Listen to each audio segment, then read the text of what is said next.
নমস্কার। স্বামী বিবেকানন্দের পত্রাবলী থেকে পাঠ করছি। আজকে 28 নম্বর চিঠি, 28 পর্ব, চিঠি সংখ্যা 265।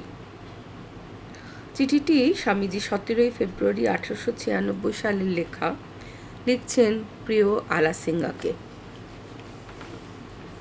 প্রিয় আলাসিঙ্গা, এইমাত্র তোমার পত্র পেয়ে এবং তোমরা সকলে সংকল্পে দৃঢ়ব্রত আছো জেনে খুব খুশি হলাম।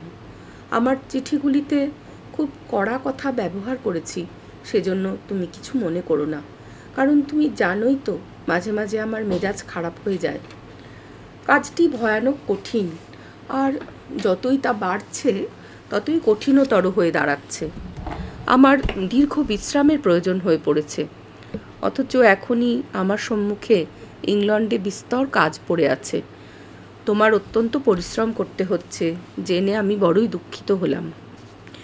ধৈর্য ধরে থাকো বৎস, কাজ এত বাড়বে যে তুমি ভাবতেও পারো না।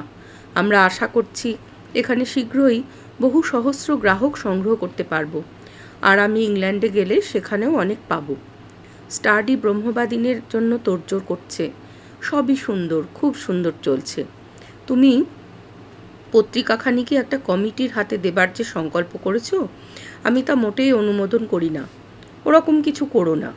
পত্রিকার সমস্ত পরিচালনা নিজ হাতে রাখো এবং তুমি স্বত্বাধিকারী থাকো। পরে কি করা যায় দেখা যাবে। তুমি ভয় পেও না, আমি তোমায় কথা দিচ্ছি যেমন করেই হোক আমি ব্যয় নির্বাহ করব। কমিটি করা মানে নানা রুচির লোক আসবে তাদের বিভিন্ন খেয়াল প্রচার করতে, আর অবশেষে সবটা পণ্ড করবে। তোমার ভগ্নিপতি পত্রিকাখানি সুন্দরভাবে সম্পাদনা করছেন। তিনি বিজ্ঞ পণ্ডিত ও অদম্য কর্মী। তাকে আমার অশেষ শ্রদ্ধা জানাবে এবং আর সব বন্ধুকেও জানাবে। সকল কাজেই কৃতকার্য হবার পূর্বে শত শত বাধা বিঘ্নের মধ্য দিয়ে অগ্রসর হতে হয়। যারা লেগে থাকবে তারা শীঘ্রই হোক আর বিলম্বেই হোক আলো দেখতে পাবে। এই যে আমি তোমায় চিঠি লিখছি, এরই সঙ্গে সঙ্গে গত রবিবারের বক্তৃতার ফলে আমার সব কখানি হাড়ে ব্যথা চলেছে। আমি এতদিনে মার্কিন সভ্যতার কেন্দ্রস্বরূপ নিউ ইয়র্ককে জাগাতে সমর্থ হয়েছি, কিন্তু এর জন্য আমাকে ভয়ানক সংগ্রাম করতে হয়েছে। গত 2 বৎসর এক পয়সাও আসেনি। হাতে যা কিছু ছিল তা প্রায় সবই এই নিউ ইয়র্ক ও ইংল্যান্ডের কাজে ব্যয় করেছি। এখন এমন দাঁড়িয়েছে যে কাজ চলে যাবে। তারপর ভাবো দেখি, হিন্দু ভাবগুলি ইংরেজি ভাষায় অনুবাদ করা, আবার শুষ্ক দর্শন, জটিল পুরাণ ও অদ্ভুত মনোবিজ্ঞানের মধ্যে থেকে এমন ধর্ম বের করা যা একদিকে সহজ সরল ও সাধারণের হৃদয়গ্রাহী হবে, আবার অন্যদিকে বড় বড় মনীষীগণের উপযোগী হবে। যারা চেষ্টা করেছে তারাই বলতে পারে কি কঠিন ব্যাপার। সূক্ষ্ম অদ্বৈত তত্ত্বকে প্রাত্যহিক জীবনের উপযোগী, জীবন্ত ও কবিত্বময় করতে হবে। অসম্ভব রূপ জটিল পৌরাণিক তত্ত্ব সকলের মধ্য থেকে জীবন্ত প্রকৃত চরিত্রের দৃষ্টান্তগুলি বের করতে হবে, আর বিভ্রান্তিকর যোগশাস্ত্রের মধ্য থেকে বৈজ্ঞানিক ও কার্যে পরিণত করবার উপযোগী মনস্তত্ত্ব বের করতে হবে।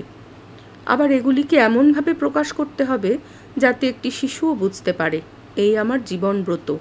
প্রভুই জানেন আমি কতদূর কৃতকার্য হব। কর্মে আমাদের অধিকার, ফলে নয়। বড়ই কঠিন কাজ বৎস, বড়ই কঠিন।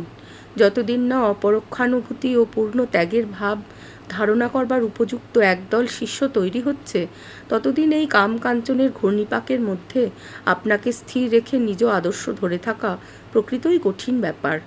ঈশ্বরকে ধন্যবাদ, এরই মধ্যে অনেকটা কৃতকার্য হওয়া গেছে। আমাকে না বুঝবার জন্য আমি মিশনারিদের বা অন্যদের আর দোষ দিই না। তারা এছাড়া আর কি করতে পারত? তারা তো জীবনে পূর্বে কখনো এমন লোক দেখেনি যে কামিনী কাঞ্চনের মোটেই ধার ধারে না। প্রথমে যখন তারা দেখলে তারা বিশ্বাস করতে পারলে না। পারবেই বা কী রূপে? তুমি যদি কখনো ভেবে থাকো যে ব্রহ্মচর্য ও পবিত্রতা সম্বন্ধে পাশ্চাত্য জাতিদের ধারণা ভারতীয়দেরই অনুরূপ, তাহলে তুমি নিতান্তই ভ্রান্ত। তাদের অনুরূপ শব্দ হচ্ছে বীর্য ও সাহস, ভার্চু অ্যান্ড কারেজ। তাদের সাধুত্বের আদর্শ ওই পর্যন্ত। তাদের মতে বিবাহাদি স্বভাবসিদ্ধ ধর্ম, এর অভাবে মানুষ অসাধু, আর যে ব্যক্তি সম্ভ্রান্ত মহিলাদের সম্মান না করে সে তো অসৎ। এখন লোকেরা দলে দলে আমার কাছে আসছে। এখন শত শত লোক বুঝেছে যে এমন লোক আছে যারা নিজেদের কামবৃত্তিকে সত্যই সংযত করতে পারে, আর সাধুতা ও সংযমের প্রতি তাদের ভক্তি শ্রদ্ধাও বাড়ছে। যারা ধৈর্য ধরে থাকে তাদের সব কিছুই জুটে যায়। তুমি আমার অফুরন্ত আশীর্বাদ জানবে। এটি তোমার বিবেকানন্দ।